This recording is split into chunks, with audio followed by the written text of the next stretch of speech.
Okay, welcome everyone. My name is Bethany Hamilton, co-director of the National Center for Medical Legal Partnership. I want to thank you for joining us today on February 1st. Happy Black History Month, happy first of the month, to learn more about how to plan, implement, and do MLP practice at health centers. This is the National Center for Medical Legal Partnership's flagship webinar series. So we're really happy that folks are joining us today to kick off the series. We are beginning the series with the very first topic that is also going to align with the Health Center MLP Toolkit. It's what SDOH problems do we want to address? So let's go to the next slide. Just so folks are aware, we are using Zoom, we're using the Q&A, but you're joining on mute. So you can begin at any time you have a question to use the Q&A pane to type in a question. We will also have the chat open, so feel free to use it for engagement. We will also, throughout this webinar, ask you questions that we may want you to use the chat to answer. And then you can also feel free to seek help from us on the panel or host by sending us a chat. To activate captions, select live transcript and show subtitle. And yes, this webinar will be recorded and shared on medicallegalpartnership.org resources webpage. Let's go to the next slide. Just continue to let folks know how we are going to be engaging with the audience today. For this webinar series, we really want to ensure that everyone engages in active learning. So first, we're going to be using Mentimeter. On your screen, you see the QR code to be able to open up the app for today's Mentimeter, and go ahead and keep it open if you want, because we'll continue throughout the duration of the webinar to utilize Mentimeter for several aspects of audience engagement. You can also use that URL code. We'll plug it in a chat in a moment to open up the app on your computer. Also, we want to actually hear from you. So this is not the webinar where you will stay silent. We will actually ask you to go ahead and raise your hand. And at certain points during the webinar, we will select members of the audience with a raised hand so we can unmute and then ask for you to respond to the topic on the slide. Let's go to the next slide. This event is funded by HRSA, the Health Resources and Services Administration. So we want to thank HRSA for continuing to support the National Center for Medical Legal Partnership and providing resources and trainings to health centers in particular, and then their legal partners and other types of healthcare system providers to learn how to utilize medical legal partnership as a part of their health equity and social justice strategies. So thank you to HRSA. Let's go to the next slide. I'm going to roll through these pretty quickly. Just want to make sure folks know what we're attempting to achieve with whom and how through this webinar series. So we're kicking off today in February with a partner. You all will soon be introduced to this partner who's leading the new Texas A&M University Institute for Healthcare Access. Together, we will be working to deliver content to help support your MLP planning, implementation, and practice. Also, this webinar series follows the Health Center MLP Toolkit. So that should serve as your resource, your text, if you will, treaties for the duration of the series and beyond. Let's go to the next slide.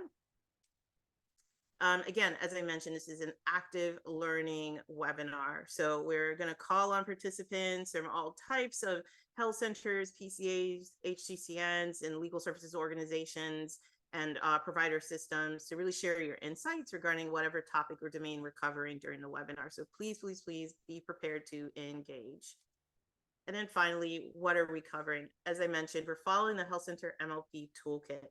And that toolkit really should be utilized before, during, and after the webinar. It's broken up into 4 parts, where we start with these essential conversations that practitioners or partners should have before they launch into implementation. Part 2 goes deep dive into screenings, referrals, and service delivery workflows. Part 3 discusses how to integrate legal services in a way that supports the healthcare or health center workforce. So trainings is what we'll emphasize during part 3 topical webinars. And part 4 of the toolkit really helps MLPers go upstream with their approach. So using your medical legal partnership to actually identify and address patients to policy level strategies. You can see on the next slide, how we'll actually use the webinar series to guide you through the topical discussions or conversations and parts of the toolkit. So here's where we're kicking off. What SDOH problems do we want to address? And you'll see that in the very last part of the webinar series, we're going to help you move upstream and address some of the more emerging issues that health center patient populations and communities address. Let's go to the next slide. Today's learning objectives are, we want to make sure everyone walks away being able to identify the benefits of partnering with lawyers to be able to help health center patients. We want to make sure everyone is able to recognize medical legal partnership as an effective strategy for achieving health center excellence. And we are hoping that you'll also be able to perform the initial steps for determining your health center MLP approach to addressing the social determinants or social drivers of health. Who is the we that I'm referring to? Let's go to the next slide. So you'll hear from me. I'll walk through some content today, but I'm very happy to announce that Keegan Warren is joining us as our subject matter expert. She's now the executive director of the very new Texas A&M University Institute for Healthcare Access. Welcome back, Keegan. Can't wait to deliver this learning series with you and other panelists that we'll bring on throughout the duration of the series. Let's go to the next slide. For support during the live sessions, please feel free to reach out to our senior research assistant. She's a data scientist on our team, Reha Manikandasamy. You can send emails throughout the course to Reha ncmlp@gwu.edu and just let her know your question is about the MLP PIP Webinar Series. And we'll sift through those messages to ensure that we incorporate anything in terms of responses in future webinars as it may pertain to something that's really helpful for the entire audience group. All right, so let's kick off today's substantive content. Partner with lawyers. Oh my, why, right? We know where the lawyer jokes come from. We know about the fears or the barriers, right? So some of you may be wondering, well, why partner with lawyers? Let's talk about that. Why partner with lawyers? Let's go to the next slide. We know in healthcare that we are all aiming to improve healthcare access, the actual outcomes, reduce cost. We're also trying to address what we saw in or around 2013 and 14 as clinician burnouts, right? So we're trying to also in healthcare improve the workforce, their actual well-being. And then recently, we called out specifically for healthcare that we're going to distinctly aim to advance health equity in our work. We call this as a whole the quintuple aim. And that's what we're using as our framework for healthcare improvement. We may add additional aims over time, but I want folks to just keep this in mind in terms of where healthcare is going and how holistic of an approach we're trying to take in terms of improvements. Let's go to the next slide. HRSA is doing the same thing to be able to help health centers meet the mission that they have for improving health outcomes and addressing health disparities. Their framework is called Advancing Health Center Excellence. And they have 7 key domain areas, which fall into basically 2 buckets, operational and service delivery.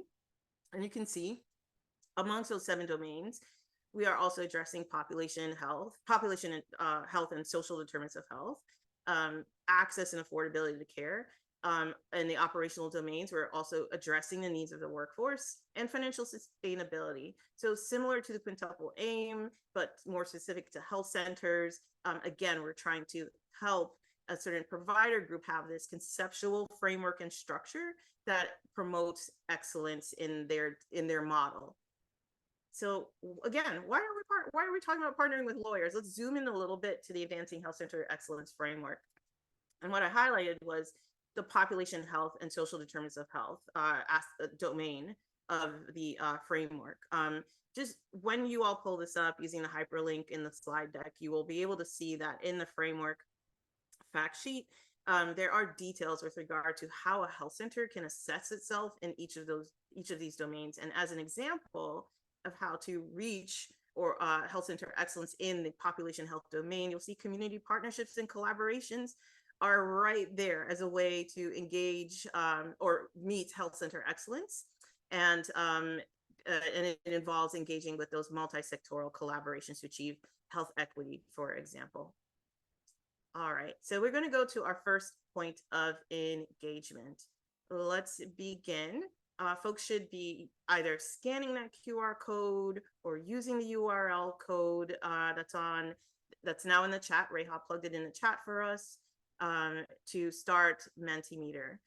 So let's go ahead and launch Mentimeter. Here's the question for you all. How can integrating legal services help a health center achieve its mission? Keep in mind, right, both the quintuple aim, as well as what we highlighted about the Advancing Health Center Excellence Framework to respond. When you do respond using Mentimeter, we'll highlight the results in a moment. Feel free to share your name and your organization type when you share that brief response. So we'll buy a little bit more time as folks continue to respond. And again, just let us know if you have any trouble. Send us a chat. Send the chat to host and panelist.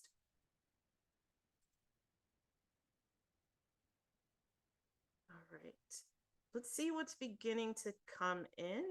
I know Keegan's doing the slide share for us today, so I'm going to ask Keegan, who's more familiar with Mentimeter than I am, if we can begin to show results.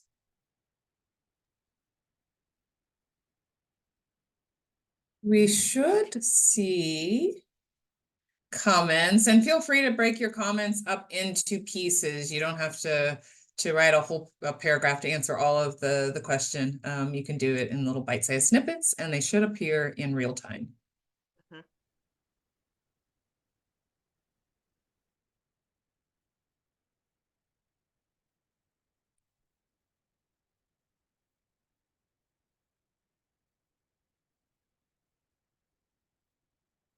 Is it working on your end, Keegan? I will pivot to chat if we have to. I can pivot. Yeah, it is working on my end, but I don't see any comments. It looks like it's working. Okay.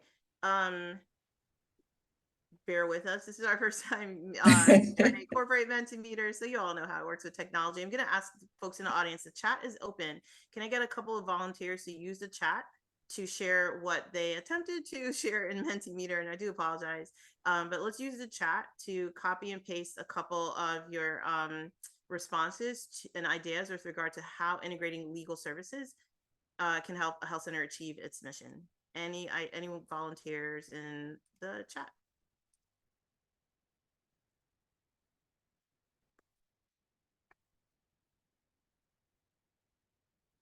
Okay, let's go to the next slide. We'll continue with the discussion and we'll fix Mentimeter by the next poll. All right, so how can integrating legal services help a health center achieve its mission? With the Health Center Excellence Framework and the quintuple aim in mind, what MLP is purporting is that what we are able to get done in terms of, let's go back one slide. What we are able to get done in terms of creating results aligns with the quintuple aim in the Health Center Excellence Framework. So MLPs have shown that they're able to, by integrating legal services, improve the health of patients. By integrating legal services, those legal services teams are able to help create and strengthen the health center workforce. And they're able to improve health equity and more, such as reducing cost. Let's go to the next slide and drill down a little bit deeper into what this looks like and how the alignment, some examples of the alignment. So in terms of healthier patients, when MLPs are able to improve patient health, that should align with improving population health within the quintuple aim and under the Health Center Excellence Framework. It certainly aligns with population and social determinants of health. Let's go to the next slide. You can see how we illustrate this as we have on the screen, and you all will see in the toolkit. You can understand easily, right, a situation in a community that involves a food desert is an example of the social determinants of health, where we live, grow, age, work, having an effect on health disparities in that community. And where does it result in a social need? A family may need fresh produce and it's unmet. But when does that social need become a legal need? Like, what does it look like when a family can't access fresh food, and it's actually a legal need. It could be that that family actually was denied supplemental nutrition assistance program benefits or food stamps incorrectly, and a lawyer needs to step in to seek a legal remedy for that problem by filing an appeal. So there's an example of how the legal services fits in and how it aligns with the quintuple aim and health center excellence framework when you actually integrate legal services. Let's go to the next few slides. Next one is that example of alignment where MLP creates a stronger health center workforce. Under the quintuple aim, we're hoping we can improve the healthcare workforce well-being. And then under the health center excellence framework, we clearly have aims and examples in that framework about how to improve the workforce, including recruitment and retention. Let's go to the next slide. All right, and you can see how we illustrate it and talk about it in MLP practice. We use helping this explanation of helping everyone practice at the top of their licenses. It could be your certification, your professional role within the healthcare setting, or even in legal services. By allowing folks to have an actual intervention or a workforce that they can tap into to address those social needs with a legal underpinning, that allows a healthcare provider, for example, to actually to conduct a screening, offer a referral to someone who's actually going to receive it and be able to intervene and provide a solution. So that is how we help through MLP to help everyone practice at the top of their license, break down the silos, and provide actual solutions for patients. Let's go to the next slide. Excuse me. And then finally, in the category of how MLPs improve health centers overall, is we're really talking about improving health equity overall, and that clearly aligns with the quintuple aim, that fifth aim that was added for advancing health equity. And under the health center excellence framework, it's really multiple aims or domains. So quality patient care and safety, patient experience, access and affordability, and certainly population health and social determinants of health. These are all the things that are necessary for us to, including the operational domains, work towards and improve so that we can improve health equity for health center patients and populations. The way we, let's go to the next slide. Excuse me. The way we highlight how MLP does this is when we talk about MLP being one of those upstream methods or approaches that really helps to tackle the more systemic problems. So it really is one of the only approaches where you're able to work across the systems, but look at how through the healthcare delivery system, you're able to identify problems that may actually have an underlying policy solution. So MLPs are very commonly tackling these policy level strategies to be able to effectuate change for entire communities. And oftentimes it starts from assisting one patient who reveals a more systemic problem. All right, let's go to the next slide. That's the why we do it. The what, as you know what I'm talking about, is MLP. And it is the evidence-based approach to legal services integration for healthcare. We do have a specific definition for it. So MLP is an upstream approach where legal services and healthcare professionals collaborate to address those social factors that impact patient health and contribute to the disparities that we see. It's a very flexible approach. As I mentioned, it is evidence-based. There's literature to support the impact of the approach.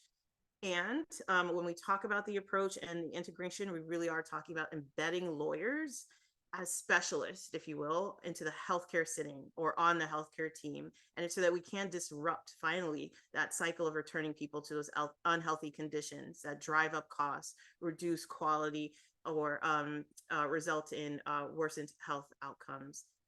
You can see on the screen what we've referred to over the last few years is this pizza pie slice. So the graphic that helps people understand that MLP activities is more than just legal assistance. This goes to what we talked about before about strengthening the workforce. That's because MLPers, the healthcare and the legal side, they're working together to better understand what are the social needs in the community, which ones are the legal needs, how do I correctly conduct a screening and make a strong referral to legal services. They're also working together on potential clinic level changes, like improving the EHR so that those screenings and referrals can be more efficient and capture things that may have been more latent and hidden and resulting in disparities in the patient population. And as I mentioned, this is the strategy and the approach where they're also carrying out policy change strategies. Okay, let's go to the next slide before I pivot to our guest and partner to just highlight what one health center in Louisiana, Crescent Care, highlights is the value of their medical legal partnership. So they're going beyond viewing their MLP as increasing access to housing, employment, food and financial security, and really highlighting this is about community empowerment. So Rainey Thompson, the director of Crescent Care Legal Services, explained that their MLP is actually increasing their awareness of the community members and empowering them to be advocates for themselves, to reach out for legal assistance that they need. And that's powerful, right? When you may not be able to directly meet every single individual need that a community member may have, but if you've empowered them with enough information to also advocate for themselves, then you're moving into even more preventative legal advocacy and preventative approaches. So we're just highlighting Crescent Care. We know there are a lot of other health center MLP examples out there. And you're going to hear from one of those individuals who helped to create multiple medical legal partnerships around the country about where you can start to lay a strong foundation. Keegan, I'll pass the mic on to you. And folks, I would just encourage you to please feel free to use the Q&A or the chat to pose questions. Thank you. Thank you, Bethany. Yeah, 4 years into lots of Zooms. I think we can all get a little tired of this format. So let's interact, right? Let's have a conversation. Let's discuss. Please use the chat, use the Q&A. We're going to try Menti again. And we really do invite you to converse with us. I think this example that Bethany gives is such an excellent evidence for what MLP can look like. But how do you get there, right? That's the question. What does it look like to lay a strong foundation? Or if you're already in an active MLP, how do we kind of revisit best practices in a way that inspires new solutions, in a way that rejuvenates your efforts, right? So today, as Bethany mentioned, we're going to talk about which social determinants of health you mean to address. The plan is to use a series of case studies. So I'm going to renew my hope and request that you will interact and that we can get a conversation started here. So let's kind of start though with exploring what this idea of SDOH even means, right? What does social determinants of health mean? Well, part of the challenge here is that there's lots of different definitions. So the Health and Human Services through Healthy People 2030, can't remember what year it is, uses this definition of social determinants of health. They say that that's the condition in the environments where people are born, live, learn, work, worship, and age that affect a wide range of health, functioning, and quality of life outcomes and risks. Now, plenty of folks probably in health centers, in primary care are well familiar with that definition and also familiar with the incredible impact on health that social determinants have. For those that are less familiar with this concept, the key part is that social determinants of health are increasingly being addressed as part of the delivery of healthcare. So whether you are actively engaged in MLP or not, I think part of the opportunity for our MLP legal teams is to really get familiar with social determinants of health and with the definitions that health and healthcare are using. Now, I mentioned that this definition is from Healthy People 2030, and it recognizes 5 areas of SDOH: education, access, and quality, economic stability, social and community context, neighborhood and built environment, and healthcare access and quality. Key here is that each of these sounds in law, right? Someone experiencing a health-related social need in any of these categories potentially could benefit from working with an attorney. The idea is that by leveraging legal assistance and legal expertise, health centers that follow the MLP approach are able to address the root causes of health disparities. And the reason for that? Well, it's because attorneys are expert in the levers of social change. Now, I mentioned that there are a lot of different definitions of social determinants of health. This isn't universal language. The concept is fairly universal, but I think the other opportunity that exists in recognizing that there are different definitions is also recognizing that there are different terms. Here in Texas, for instance, our Department of Health and Human Services uses non-medical drivers of health.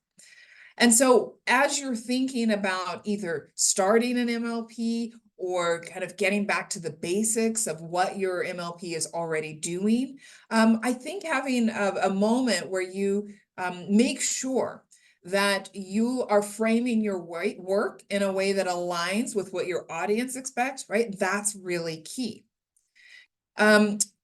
So we're going to, maybe let's try a little bit different bit of activity. Let's use the chat. And I'm going to ask you all to tell us what other terms you hear for social determinants of health, or non-medical drivers of health, as we say here in Texas. What are the ways that you hear people describe the conditions in the environments in which we are born, live, learn, work, worship, and age?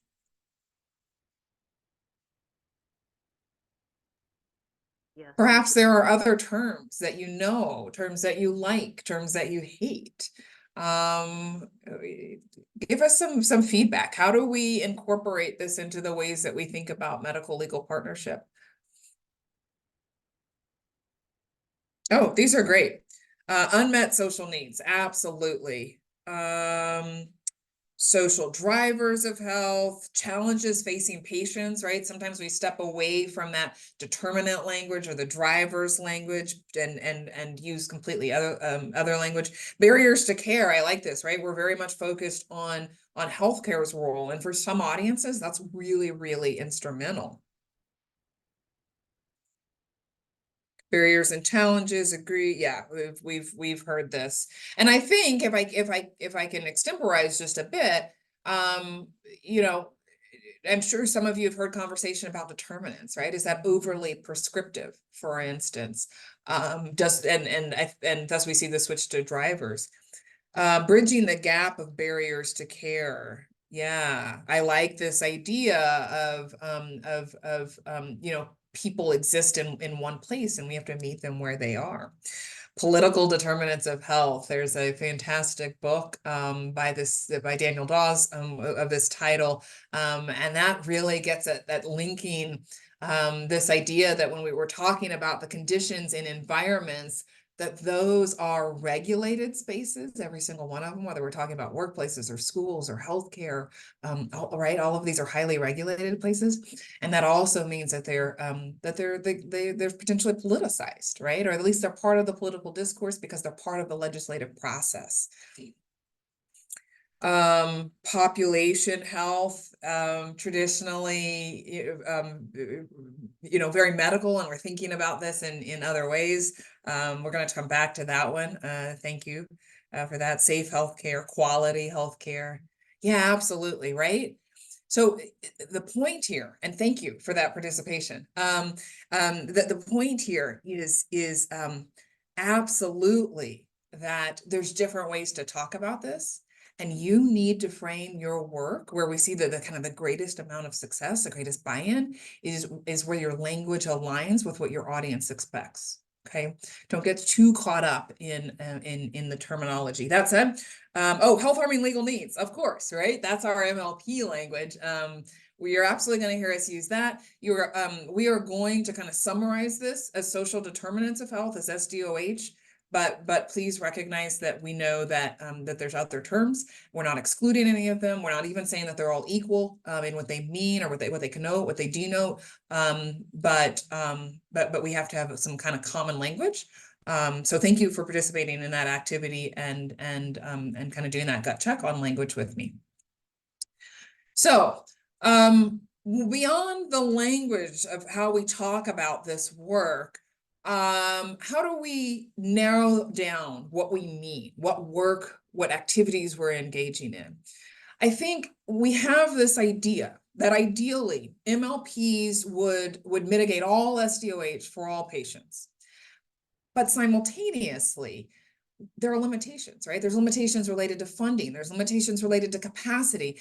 Sometimes there's limitations related to other priorities, and that can make it appropriate to target your efforts so that you're not spreading yourself so thin, and so that you can be really focused in a way that lets you also deliver on outcomes and outputs, right? To be able to show success.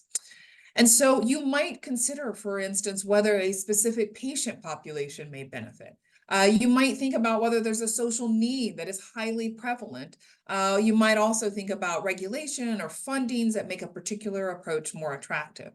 So I want to unpack all of these kind of slowly and do some more interactive work together.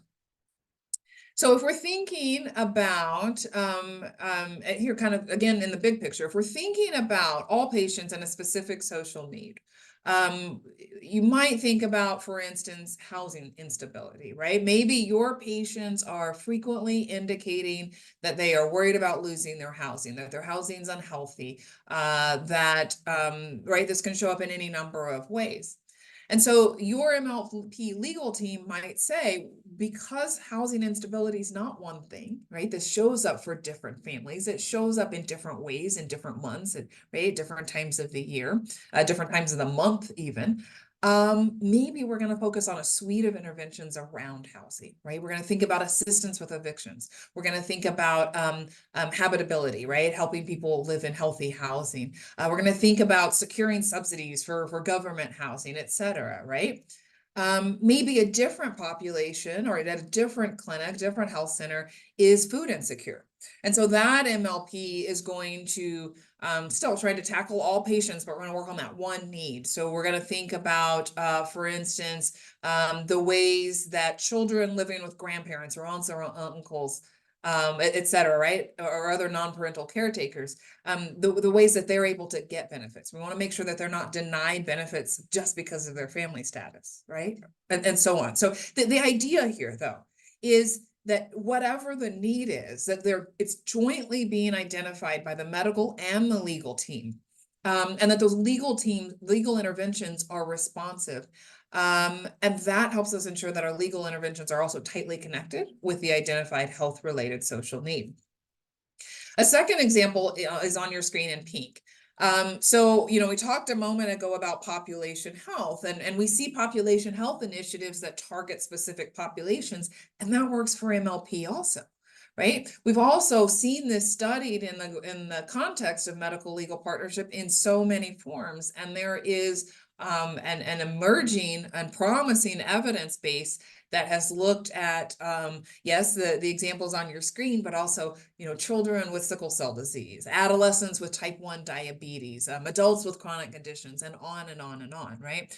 One really fantastic study that we saw recently showed that the median predicted hospitalization rate for children in the year after referral for legal care was almost 38% lower. Right? Almost 38% reduction, to simplify a little bit, in hospitalizations where there was a legal intervention, right? And that's looking at, again, a specific patient population. It was children in a primary care setting, but trying to kind of broadly tackle all needs. Third here, there are MLPs that are able to tackle all social needs for all patients. I think I would say anecdotally that a key component of that is that your MLP legal team will bring a lot of relationships and a lot of understanding of community and community-based organizations to the table. And that can be a really powerful mechanism for multiplying the impact of having lawyers on site as part of your care team. The bottom line here is that identifying the social determinant of health that you wish to address is critical to defining success. It's critical to continuous quality improvement around your MLP interventions. And we're going to visit all of these topics throughout this webinar series. I think the key question here is, if you can't clearly state what the problem is, how can you solve it? right? So let's look at the ways that you can leverage what you already know about your patient population to determine which SDOH you mean to address through medical legal partnership.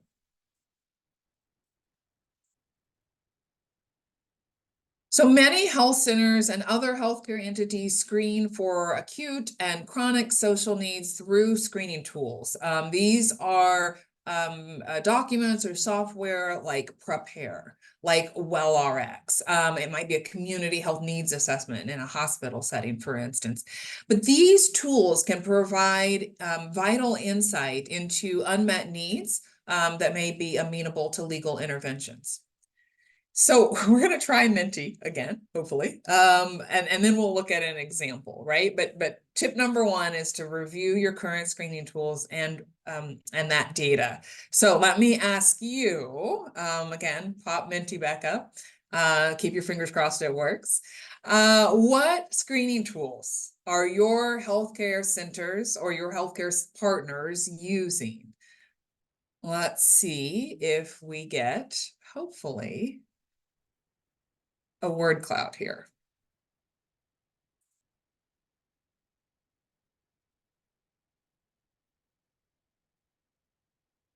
That seems to be thinking that we're not live.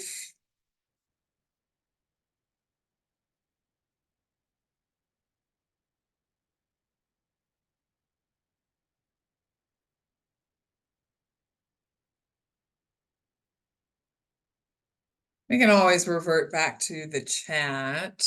But I want to hear from you. What screening tools are you using?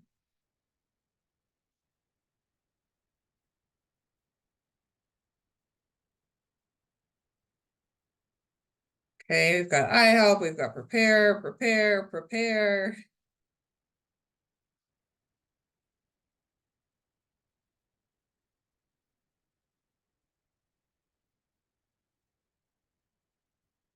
I suspect that as folks continue to weigh in, we'll see a lot of Prepare, right? It is a widely used tool. Oh, Seek. We have someone else who says they're writing their own, and that is its own exciting process that we should talk about. iHelp, more Prepare.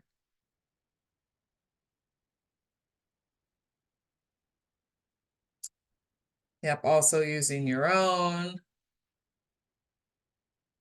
I'm really disappointed that we don't have this word cloud because it would be fantastic. So let's talk then. I'm going to give you an example.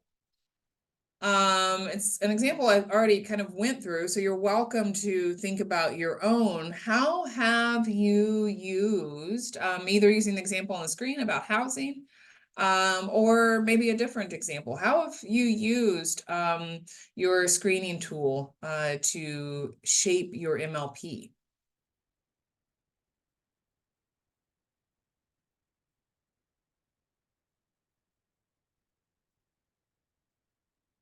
Or maybe the preliminary question is actually a poll that I skipped. Are you using your screening tool to shape your MLP? Perhaps we could have someone unmute. Got Dr. Christina Falk, who says that there's triaging legal responses versus social responses that are needed, right? Thinking about social care as a continuum, just like we think about medical care as occurring across a continuum, I think is the idea here. When when do you need a low-level response versus when do you need a more resource-intensive response?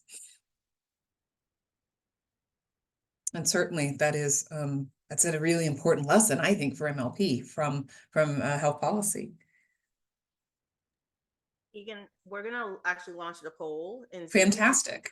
Yeah. Responses. Reha, go ahead and launch that poll so that we don't miss out on folks who aren't able, like I am not, to use Mentimeter. So the poll is launched.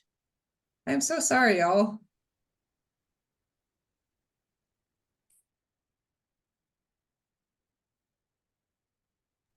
And Keegan, I'm not sure if you can see the poll running on your screen for I are you linking can. positive screens to legal interventions? Yeah, I can. And we'll give everyone another 20 seconds or so to weigh in, because we've only heard from almost 40 of you, 40% of you.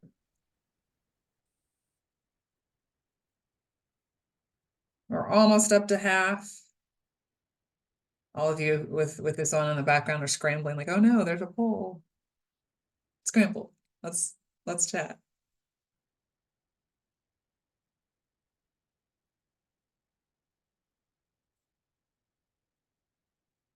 All right, well, we're over half, so maybe we can display the results.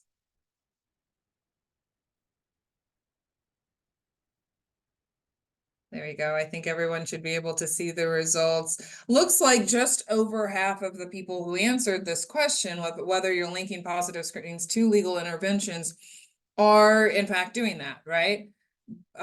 We have the next largest group actually says no, right? We're not thinking about the screening tool for social needs in terms of the legal interventions. 11% say more often than not, so it's not 100%. I'd love to invite someone to unmute and tell me why sometimes, but not all the times. I suspect I know why, but I'm very curious. We have another 6% that say sometimes. And then of course, 6% who say they're not using a tool at all. And there we go. That would make it really hard to link those positive screens, right? So can we invite someone? Does someone want to unmute? Maybe raise your hand and we can unmute you.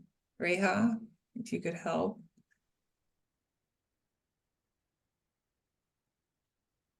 I don't think we have any hands raised yet, but let me make sure everyone understands that they can click on in Zoom in the platform, the handle, the ...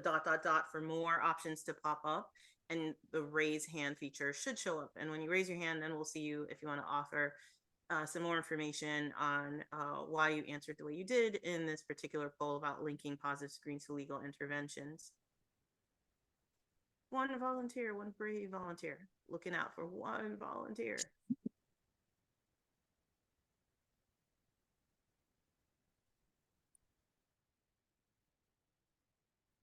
Well, while you all work up to being ready to chat. Oh, we have someone. Yes. One. All right. Oh, we've got a couple. Yes. All right. I'm gonna manage this piece. So think Socorro, I'm going to allow you to talk. Are you unmuted on your end?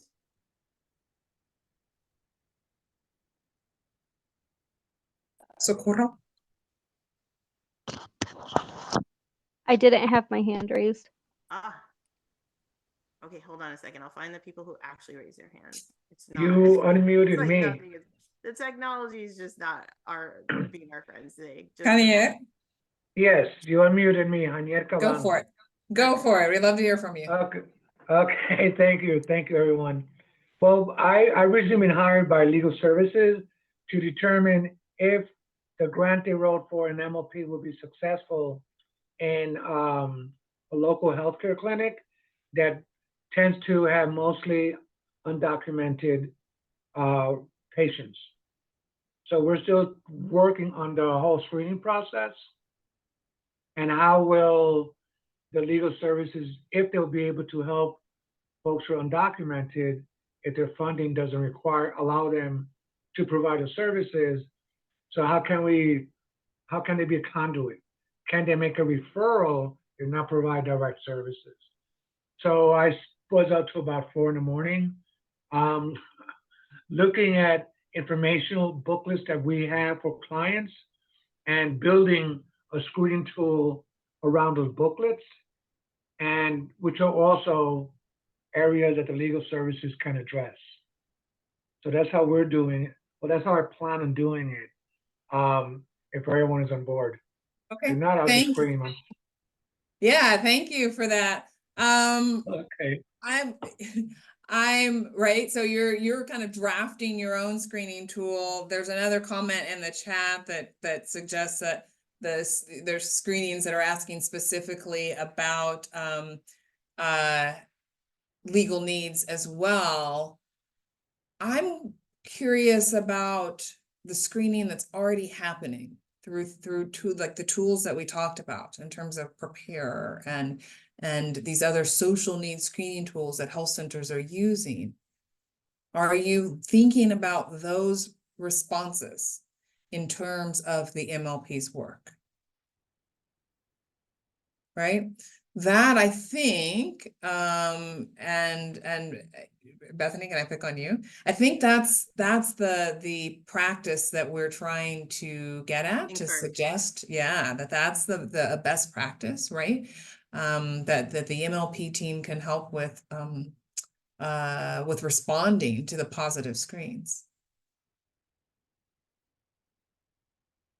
And Keegan, I just want to acknowledge a couple of folks who had their hands raised, but and they're welcome to unmute. But Sharon Grady explains that their partners use Prepare for more than just legal, but they do use it in conjunction with iHelp to help identify if the MLP is the best route. And that's smart, right? Because maybe it's more than or other than legal services that you might be referring someone to. So you have that really holistic social needs screening, and you're able to link people to more than legal services as a result. Thanks, Sharon. And Sharon's also adding that they often work with another department to meet needs and help with immediate food. They fight for food stamps or SNAP benefits, as an example. Yeah, thank you for that example, because I think it demonstrates exactly the opportunity that is available in thinking about the work that the health center is already doing to screen. Could it be that there is a response that addresses that acute immediate need in the moment, but that also seeks to redress the root cause of that need, and thus come at the health disparity that's presented in a holistic response, in a team-based response? Let's look at another best practice. And I'm sorry, we're gonna kind of walk through these because there are quite a few in the evidence base, but I'm going to keep inviting y'all to participate. So another best practice is to conduct interviews with clinicians and with staff. I'm thinking that Minty's not working for us today, so instead of doing that, let's continue to just use the chat. What kind of challenges are do the workers identifying, right? Workers in terms of healthcare. And the reason I use that term, by the way, is to say that, yes, you have your patient-facing staff who may identify one set of needs, but non-patient-facing staff may, because they're looking at the care delivery differently, may also have insight. So what kind of challenges have you heard? Let's use the chat.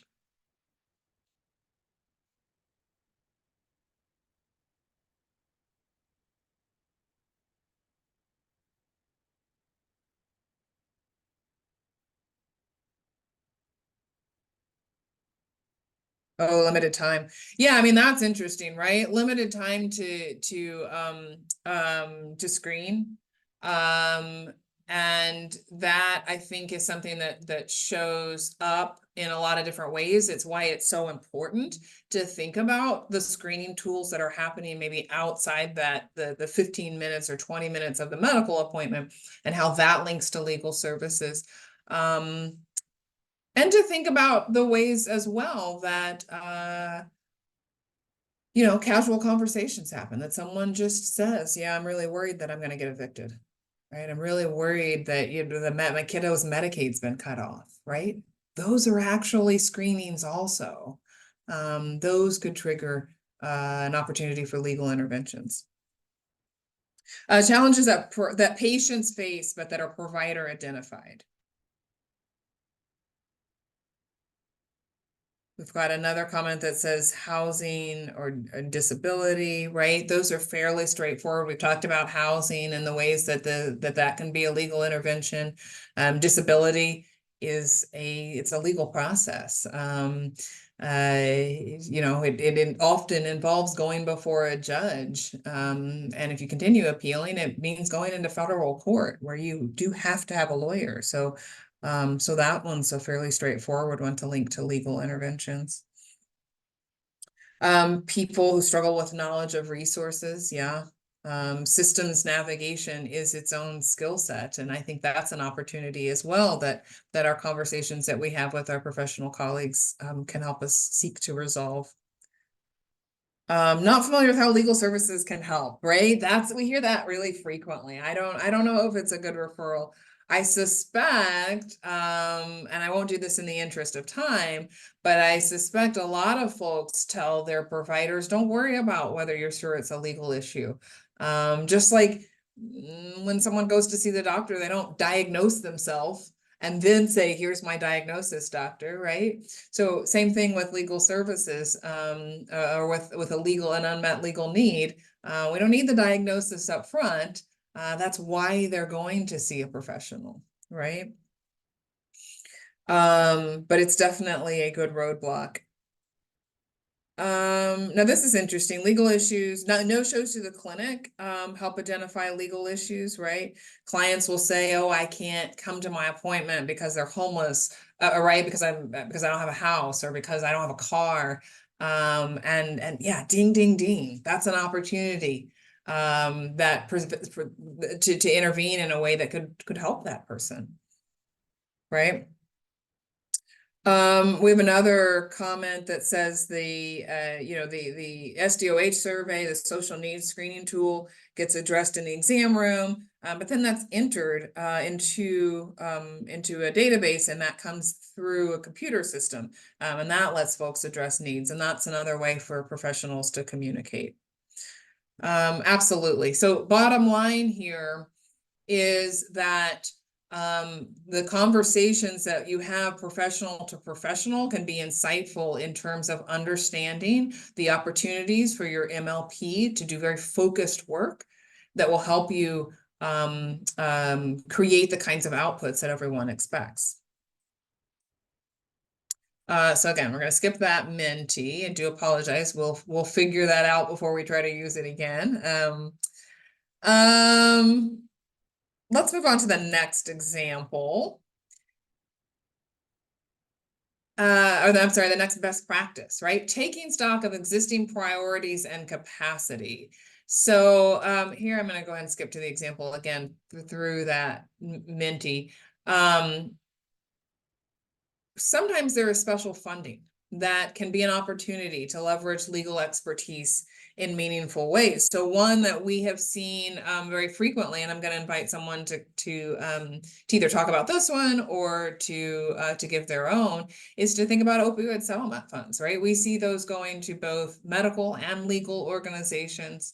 How might an opportunity like that be an opportunity for the MLP to really act as a core component of that healthcare team?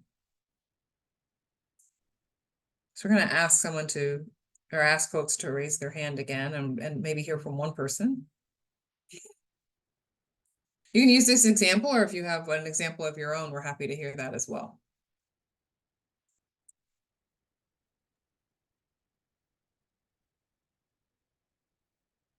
Laura? Yeah. Sorry, I was like, I can't find what I'm looking for. No, no worries. We aren't doing this, but one of the reasons, and I would be curious to hear your, we looked into applying for abatement funds to help start a medical legal partnership within our organization.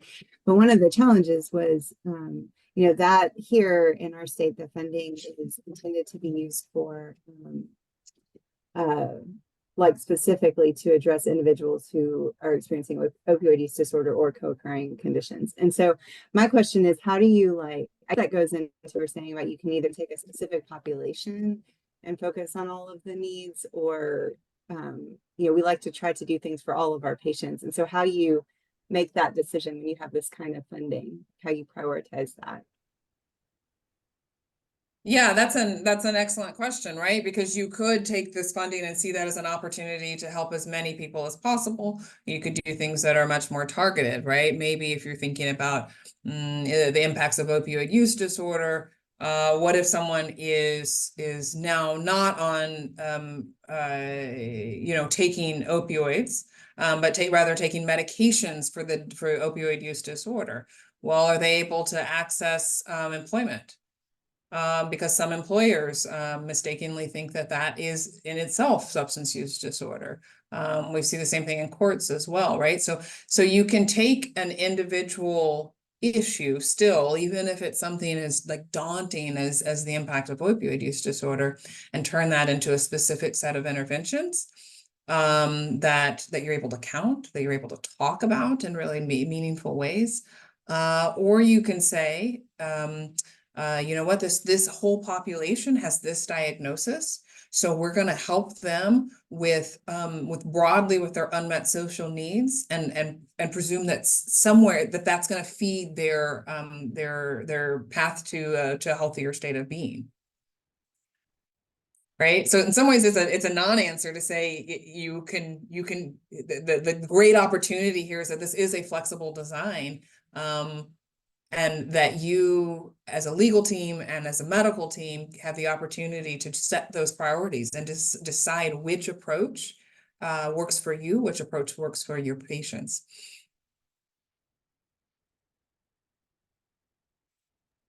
We Thank have you. another hand raised. I'm trying to, I think the other hand went down. Yeah.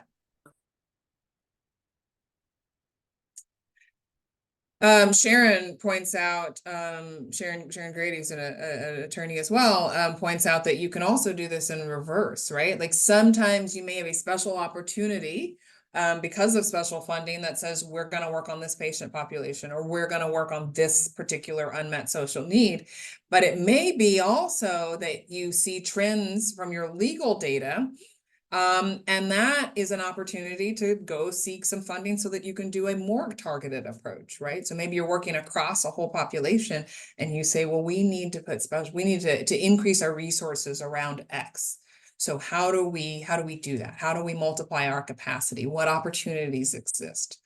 So yeah, I think absolutely. Not only can this inform which not only thinking about your existing priorities inform which SDOH or the right SDOH to address, but once you start addressing them, that can also shape your future priorities as you discover that maybe one need is greater than you thought, or another need is not as great as you thought.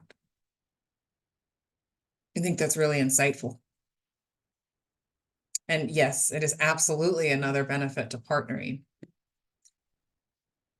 Let's take a look at another way that you can figure out which social determinants of health you want to address, right? That's kind of our question of the day, the question du jour.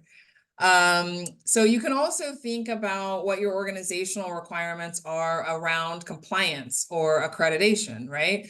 We see in healthcare new provisions all the time for value-based care, or for or new standards created around health equity. That can also inform your MLP's work.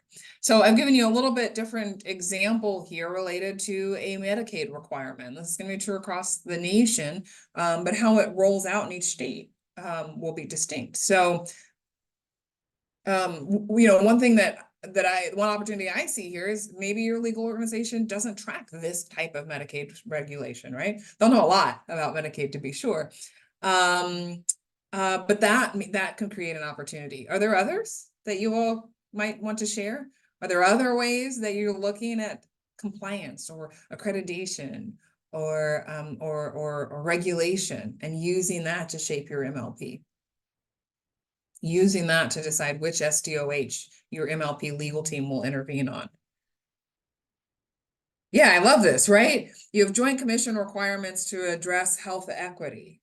That's great, right? The Joint Commission is saying you have to do X, Y, and Z. These tend to come in kind of strategies or approaches, and those actual tactics are often left up to health centers or left up to creative individuals just like y'all to figure out how you're going to map onto that.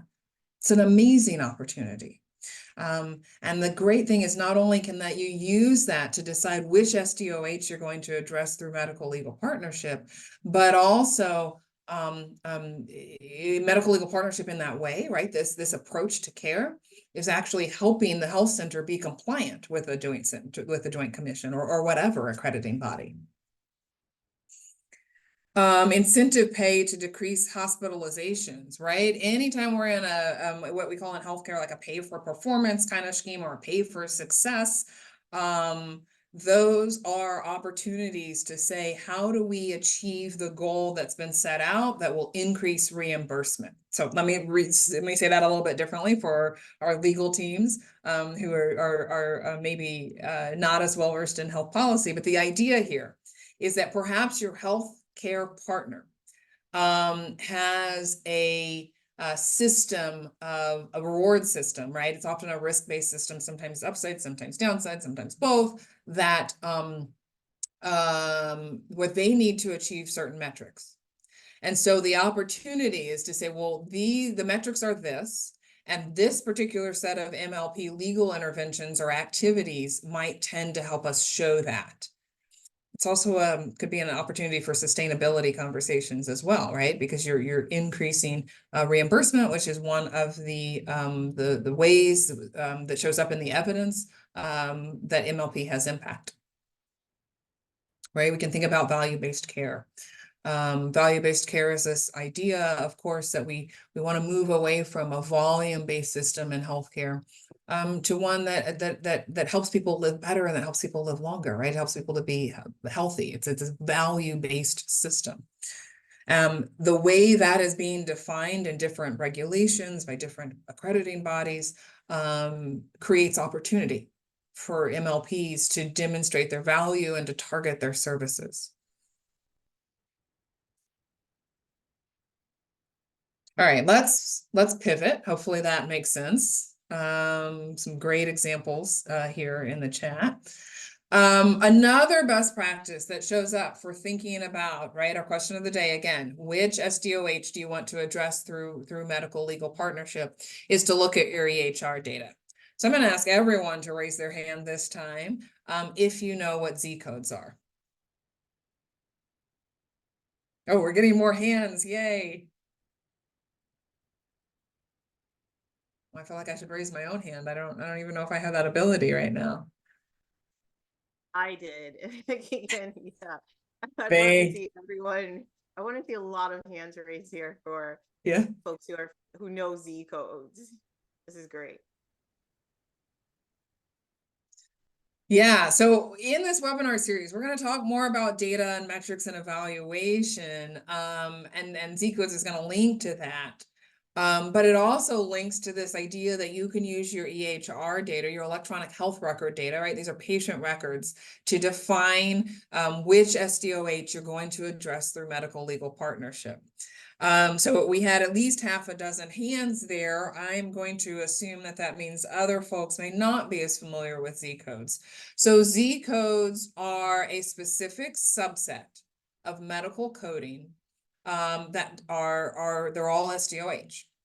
So in the everyone from clinicians to medical examiners to public health folks, everyone across the world, quite literally, uses the same coding system. It's called the International Classification of Diseases. We're on version 10, so we say for short ICD-10. It is an alphanumeric coding set, and it's used to track disease and illness and death worldwide.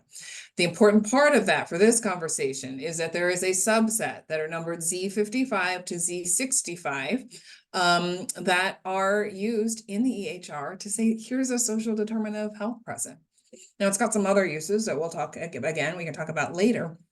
But one of the things is it helps identify SDOH. So with that definition, and thank you for the resource as well, I'm going to ask everyone to raise their hand again. Are you using Z codes? Have you used them for any reason? Doesn't have to be MLP related. So again, raise your hands if you use Z codes.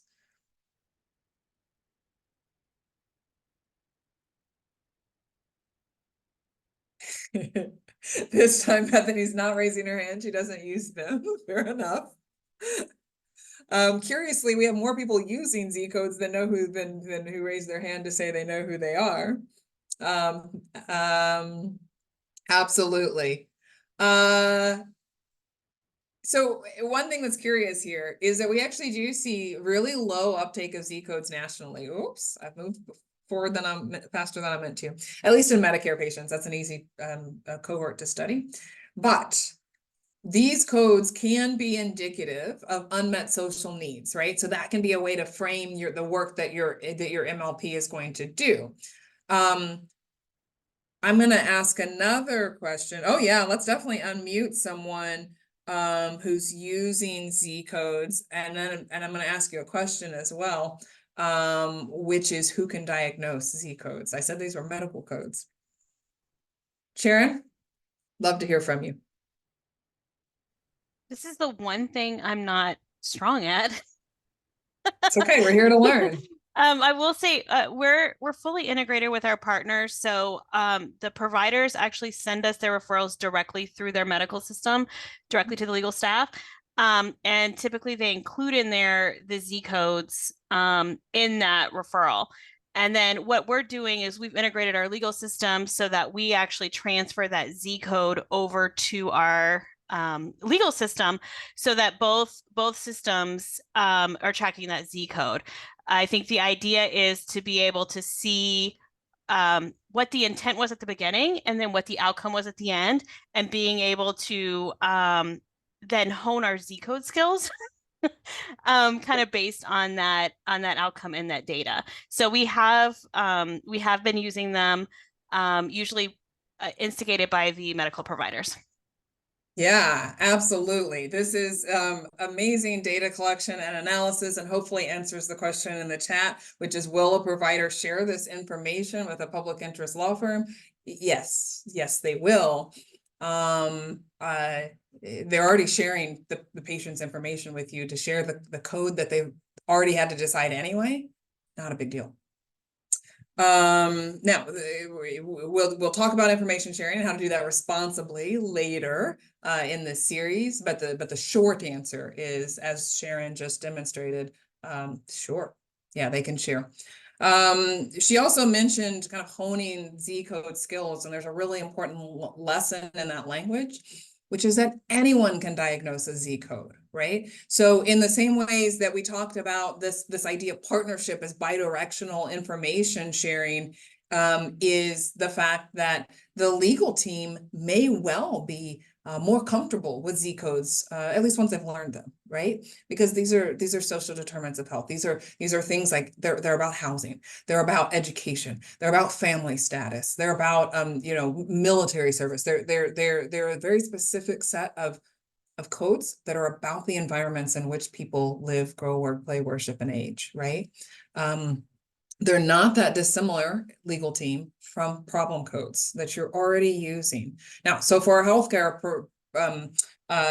folks, let me unpack a little bit of that. Sharon talked about putting this information into their what's called an electronic legal record, right? The software that the public interest, the MLP legal team is using to track cases. In other words, they have structured data fields as well. And in this case, she said they modified it to be able to receive that diagnostic code that's coming from the care team. What else? So at the same time, in the same way that healthcare uses codes to say, here's what this patient's problem is, right, medically, the legal team does the same thing. Here's what this client's problem is legally, right? And they have their own set of codes as well. So lots of opportunity for bidirectional information sharing. As Bethany points out, we will absolutely be revisiting this topic in greater detail to talk, yes, about how you integrate referrals in the EHR. I'll give you a little preview. Just think of lawyers as specialists on your healthcare team. But we'll do a deep dive on that. But we can also talk about use of this information. So Eric, I'd love to know which new system you're converting to, which new EHR, EMR, right? If you're on the legal side, you may have heard both terms. They're functionally the same: electronic medical record versus electronic health record.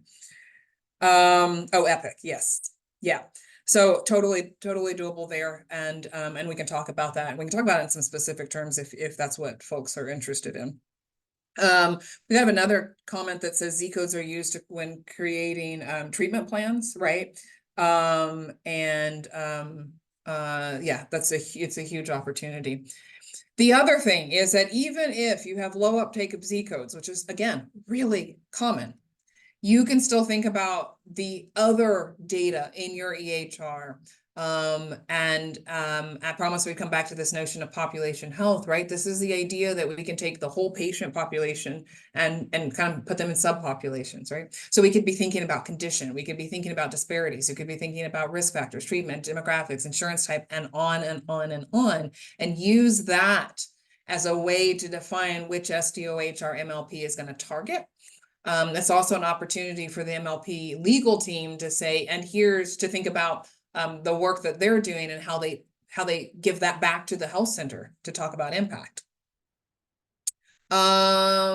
Yes, let's do a poll. I want to make sure that we leave time just generally for questions and feedback. But Reha, if you could pop up a poll now, I think this would be a great time. So let's think just about medical conditions. Which of these medical conditions could indicate an unmet legal need? Which of these could indicate an opportunity for your MLP legal team to intervene?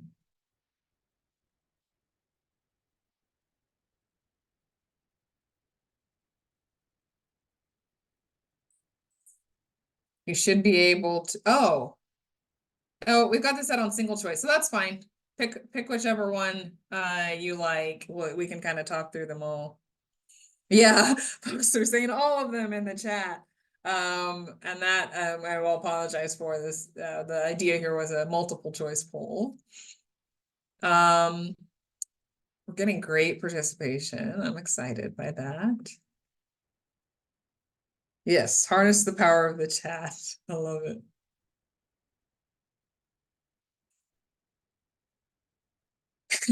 Absolutely not. Absolutely, we will not punish Bethany for technological fails. Well, not even really a fail. It's a lot of moving parts. I'm sure many of you have done presentations on Zoom, and the more interactivity you try to build in, the more opportunity there is for not getting things perfect. But that's okay, right? We're all human. That's why we're having this conversation. That's why we're sharing best practices. Which of these? So, you know, where you can see the results, you can see most people picked lead poisoning. That doesn't surprise me. I think even if we had it set up as a multiple choice poll, that is one that people would say, yes, that's definitely a legal issue. And I think that's right? It feels really connected to legal interventions. But I think those of you in the chat who said all of them are exactly right. And you can correct me if I'm wrong, Bethany. I think most, if not all of these are actually in the evidence base as having positive, like improved outcomes when someone receives a legal intervention. Yeah, I want to highlight one of them. And I know folks who have been doing MLP for a while might be familiar with both the literature or in their own day-to-day practice, but you know, remember Zika and the climate change webinar. Folks tuned in a few weeks ago, that climate change webinar that we conducted. You can connect some of these communicable diseases or illnesses such as Zika, a mosquito-borne illness, and increase risk to certain socially vulnerable populations. When you think about places like Florida, and there's an MLP team down there that realized our patients and policy approach would be, we're going to move for stronger regulations or avenues for people to get screens up in their windows, because perhaps they were living in a type of housing such that the regulations didn't require screens on the window. So mosquitoes were coming in, and there was Zika being carried from mosquito to mosquito. And so that's how they, through their MLP, were able to carry out a really impactful public health approach that may have been overlooked. Screens, right, and regulation that just didn't require that older housing to have screens on windows. That's incredible. COVID and eviction is another one. Great example. It didn't come through the chat to everyone. From Christina Falk, COVID and the eviction crisis. Keegan, I don't know if you want to mention a little bit about that one. Yeah, I absolutely can mention that one because that was such a tough time, and for those of you that weren't on the ground in MLP when COVID started, when everything started shutting down, when our health centers were scrambling to try to figure out how they kept their staff safe and patients safe, and how do we respond to this medically. There was some incredible work going on in healthcare centers that had MLPs already ready to go because patients were having challenges around being absent from work. They were losing their jobs, and now they can't pay their rent. So how do they take advantage of eviction protections or protections against utility terminations or right? Like all of these things, and those health centers were ready to respond. And did so in a plethora of ways. Depending on the patient population. And it's another example of how you can really be responsive to the ways that even global crisis can present as individual opportunities and opportunities across whole communities to create change through this model. Again, and this is one of my favorite sayings this time, Bethany knows this, attorneys are expert in the levers of social change. It's a really valuable tool in your toolkit. So all of these are actually opportunities, right? And there's other ways you can think about the data within your healthcare center, the data, well, even if you don't have social determinants of health data, either through screening tools or through Z codes, it doesn't matter. You have other information that will let you segment a population and figure out how to use your MLP in a really targeted way to address SDOH for that population. And I've given you some examples here. Right, it could be conditions like maybe it's everyone with uncontrolled hypertension, the HTN, disparities. Maybe it's everyone with a BMI that indicates that they're morbidly obese. Maybe it is a risk factor. Maybe it's all patients who have diabetes scores basically that are kind of pre-diabetes, right? These are folks who are on the verge of having diabetes.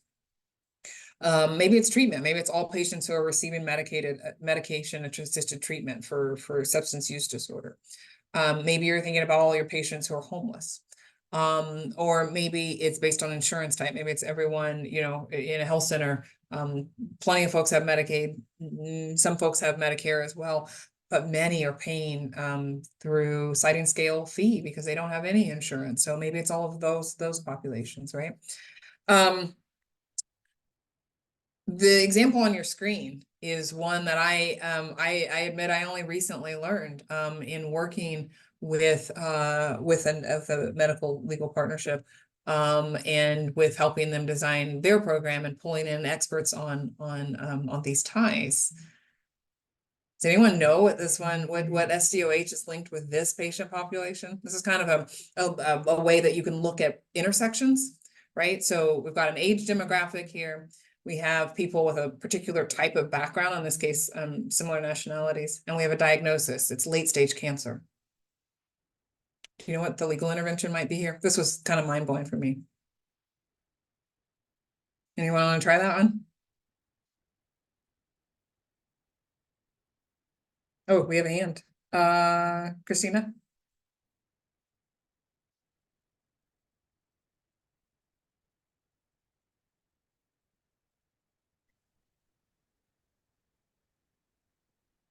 Can you hear me? Yeah. I can type. I was just saying, it sounds like, something related to like environmental waste in an area where people then was covered and people moved in and built upon it. And can, certain populations that live there based on what was done on the land historically and seeping into the pipes and whatever else. But that's kind of what I think about underserved neighborhood. Yeah, it absolutely could be, right? Because people who immigrate tend to immigrate to the same neighborhoods, and if you've got environmental hazards, that could be a link. I see another chat, or that came in. It could say, look, this is all a population that would benefit from end of life planning. I think that's exactly right. And of course, that takes lots of different forms in terms of advanced directives, in terms of medical planning, right? Like, who's your healthcare proxy? Who's your financial proxy, though? Now, when a lot of times healthcare leaves out, we could talk about wills. We could talk about who's gonna take care of your children, right? Lots of different ways that that advanced planning shows up, advanced care planning shows up. This one came to me, I will say, as potentially a sign of trafficking. Right, it could be labor trafficking, for instance, and that's a whole host of challenges and opportunities to intervene from both our criminal legal system as well as our civil legal system. Right, all of these are populations that have many social needs, and therefore lots of opportunities for your MLP to kind of really be targeted in its work and to think through, if you're in the beginning stages, what you want an MLP to achieve. All right, we have about 10 minutes left. I want to note that if all of these other 5 mechanisms are unsuccessful, or maybe you want to add to it, you can always do a legal needs assessment. There are tools out there. Chances are, health center, that your legal partner has done this in some form or fashion, in any case. And there's lots of ways to do that through a written document. You could also do it through focus groups, etc. I want to note a couple of things and then leave just a few minutes for conversation, for questions. You know, folks have mentioned iHelp. This is the national kind of way to organize legal needs, health harming legal needs. The ways that lawyers can intervene on any of these, whether we're talking about financial insecurity or access to care, whether we're talking about housing instability or rights in our spaces of opportunities like our schools and our workplaces, whether we're talking about the ways that that the government defines us or our stability in our home lives, the ways that lawyers can intervene are myriad. They're also very specific.